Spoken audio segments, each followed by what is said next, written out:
Hey, what's up? This is Yuno from Yunami, and today we're going to prove 100% that Toru Hagakure is the traitor in Class 1A. There have been several indications for it, but they could never be 100% proven. There was always a but. But today, we are going to change that and show why only Toru can be the traitor. There are no manga spoilers in this video, so it's safe to watch for anime only. Also, only a small percentage of the people who watch our videos are actually subscribed, so if you end up liking this video, consider subscribing. Please enjoy this video, let's go!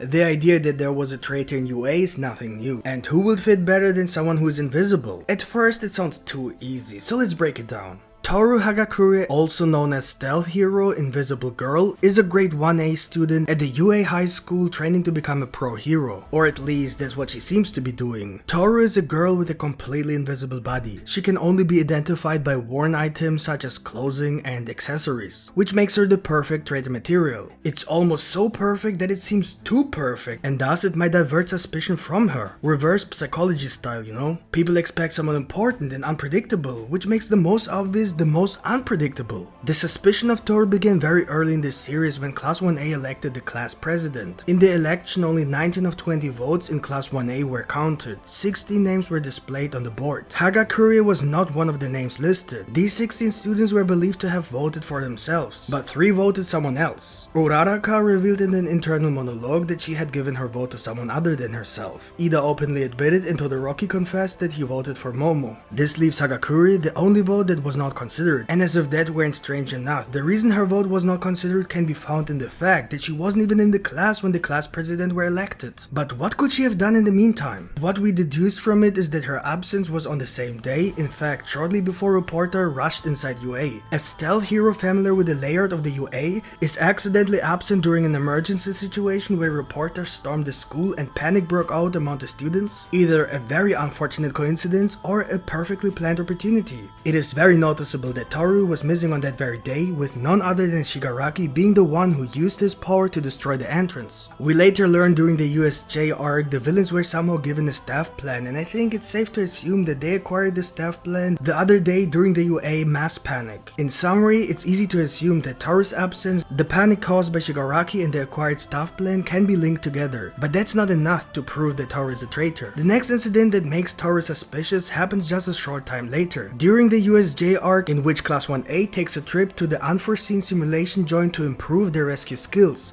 However, the League of Villains emerged unexpectedly at the facility. It seems like someone must have passed information to the villains again. It happens that only 2 characters can be suspected for having leaked the information because the location of these 2 characters were unknown when the villains attacked. An attempt was made to teleport each student in groups to different locations in order to defeat them separately. Horikoshi purposely selected 2 characters to bring the potential suspects focus to them, Aoyama and again Toru. And here's something very interesting about these 2 characters. At the beginning of the My Hero Academia series, author Horikoshi published character profiles based on the importance of the characters to the series. So it happens that the first character profiles were the main characters and other important support characters who have very significant value to the series, and over time the new character profiles become less important. Up until chapter 9, every character profile followed this concept. Then Aoyama and Toru were introduced, which is strange enough as both are later suspected of being traitors due to their absence during the USJ attack, but they are also the only ones to fall out of the scheme in which important characters received their profile first. Why were 2 comparatively unimportant characters introduced so early? Just 1 chapter after Toru's character profile was shown, we were introduced to the League of Villains, and just a few chapters later, the UA incident happened, shortly thereafter the attack on USJ. And who are the 2 characters suspected of being traitors after the USJ attack? The same 2 characters who, despite their insignificance for the entire story, were introduced with their character profiles at the beginning of the series. We had character profiles up to chapter 39, and after Toru's character profile was shown, almost every single character shown after her was more important to the series than she was. All the other side characters in Class 1A were shown at the end, as it should be, and has been the case with every other manga so far. So how can Toru and Aoyama be at the top of this list if they haven't played a significant role so far? The only way to justify this is if Horikoshi decided to give Toru great meaning from the start, but it will only be revealed very late in the story with a possible plot twist. And since Aoyama's character profile was shown at the same time as Toru's, that can only mean that they both have some kind of connection. Not necessarily story-wise, but in terms of how Horikoshi planned to use both to introduce a possible traitor in the UA.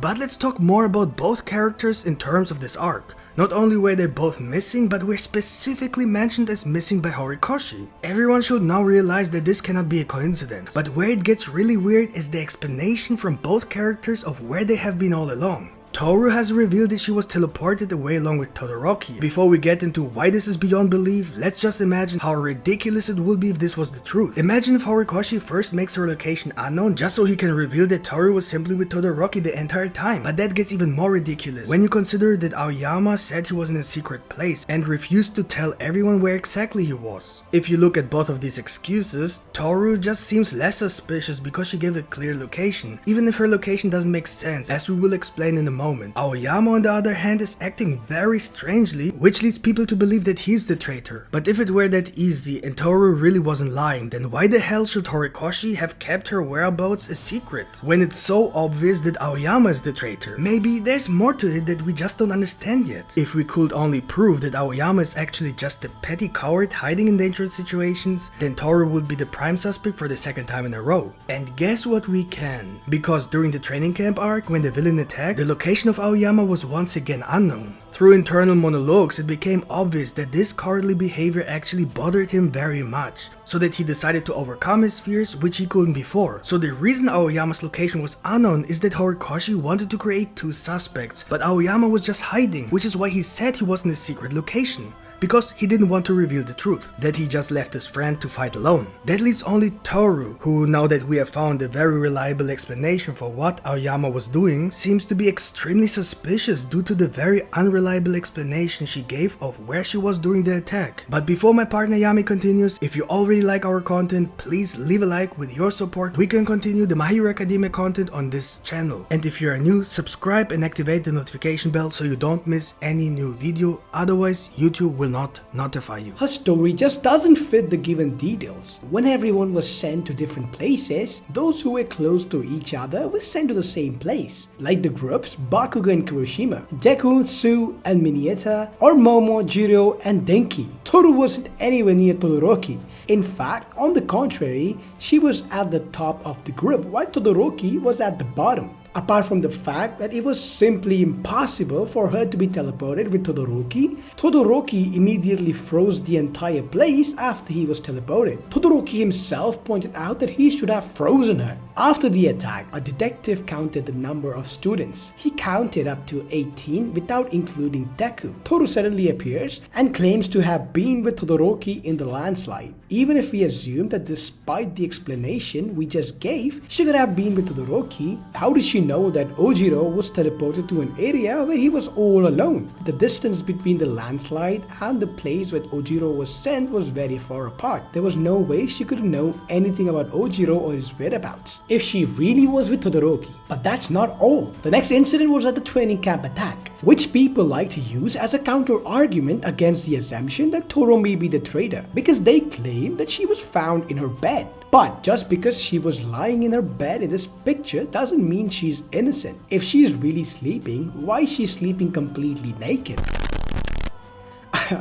I mean, sure, there are people who do this privately at home when alone or with their partner because they think it's more comfortable. But isn't it weird doing that on a school trip? Even if you're invisible. You can say it doesn't matter to her or others, but that's not really true. When she has to change, she feels kind of shame because, for example, she asked Ojiro to look away when she was undressing. It should be noted that we can see the weight of her body on the blankets, but nothing more. She's not even covered. We can clearly see her shoulders and the feminine curves, suggesting that she is lying on her back. But we don't see the imprint of her arms, which means that she must have her arms in the air. Maybe instead of thinking that this picture shows a moment when one of the U.A students could sneak around to give the villains their location, this moment could be seen as just before one of the students left the dormitories. This means that at this moment, Toru is the only girl who isn't sleeping, considering that her blanket doesn't cover her and her arms don't show any visible imprint. Some of you are probably saying that Ida was awake too, but if we can believe the light novels, it was actually actually stated that he looked after everyone at night because they all had such strange sleeping positions. So this is why he was not in his bed for a brief moment. Another very popular counter-argument for this is that she was one of the 2 students who were passed out from the poison gas, so she must be innocent because she was hit by the villains, right? Well, no. The villains never really had any intentions of hurting anyone seriously. They were just after Bakugo. Everyone else should have been just passed out, which is the perfect scenario for a traitor who would want to show that they are in fact innocent. Apart from that, it's not very clear whether the villains even know of a possible traitor in Class 1A. Maybe this traitor works directly with All For One, who then informs Shigaraki about everything important. But the irony of this incident backfires even more. So if one of the students in Class 1A is the traitor, then that traitor would have informed the League of Villains about the tracking device on Nomu. Furthermore, the villains must have known about the Class 1A attempt to save Bakugo, and obviously also that there is a complete rescue plan in place in which all heroes will be involved in the same night. However, the League of Villains did not know about it, as no information was leaked this time. Everyone in Class 1A knew about all of this, with the exception of Jiro and Toru, who were being treated in the hospital. This incident is the only one where the villains were not prepared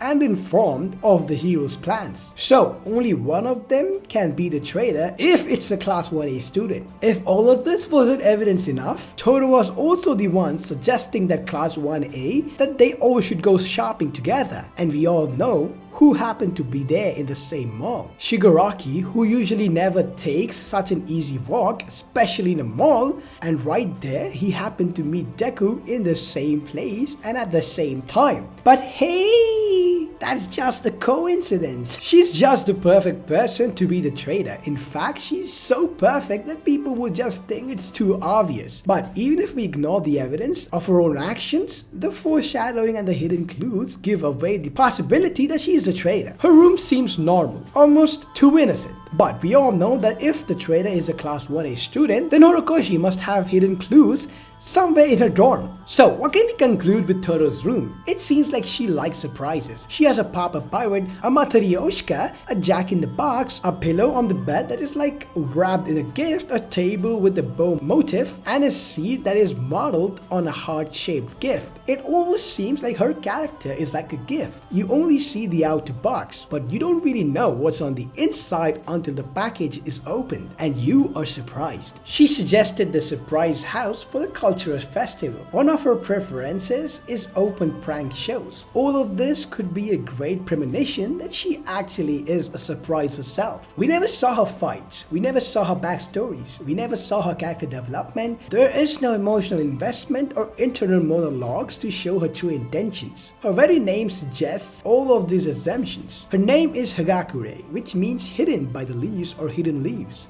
Given her 2 out of 5 strength score, it's really questionable how she managed to outperform Deku in the first test overall, despite him being second in throwing the ball. Deku is generally physically strong because of his training with All Might. With her quirk invisibility, she shouldn't have the physical strength to score more than Deku on a physical skill test, especially if Deku came second on one of those tests. This means that she must have achieved at least a similarly high result in one of these tests and then always have been better than Deku in every other test. But she always portrays herself as the weak girl who has no other ability than just being invisible. Is she as physically weak as she would like us to believe? Or is there more to her power than what she shows? We should not forget the most important thing. If she really is in contact, for example, with All For One, then it's not unlikely that she's actually stocked with several quirks that helped her to pass all the exams and even has enabled her to get more points than Deku. I mean, how did she even manage to pass the entrance exams when firstly, she's easy to miss and secondly, she doesn't have any physical power that she could have used in the entrance exam to get into the hero club? pass. Her entire school year, she doesn't try to attract too much attention, and she gets through the year with the minimum necessary marks to pass. The best example is that she led everyone to believe that her quirk is just invisibility. But when she had to pass the Provision Hero exam, she was forced to come up with an ultimate move that she literally pulled out of nowhere and claimed to be able to suddenly reflect light. Again, a strange thing that makes her really sus, as she tries to give away a little about herself as possible and put in the bare minimum of effort necessary to get through the year. We literally know nothing about her, and this story is slowly reaching its ultimate climax. Despite the fact that Horikoshi announced in a character profile in chapter 10 that he would probably introduce her quirk later in the series, we still have not received a proper introduction 300 chapters and 6 years later. Now that My Hero Academia is slowly but surely entering its final phase, we have to believe that Horikoshi is really waiting for the big final plot twist to reveal her true quirk. All of this makes her an undeniable suspect as a traitor, and in our opinion, there is no doubt that she's indeed the traitor. So that's it for today, folks. Hope you guys enjoyed our video, and if you did, don't forget to smash the like button, and if you are new to our channel, make sure you subscribe with the notification bell turned on. See you guys in the next video. Yami out.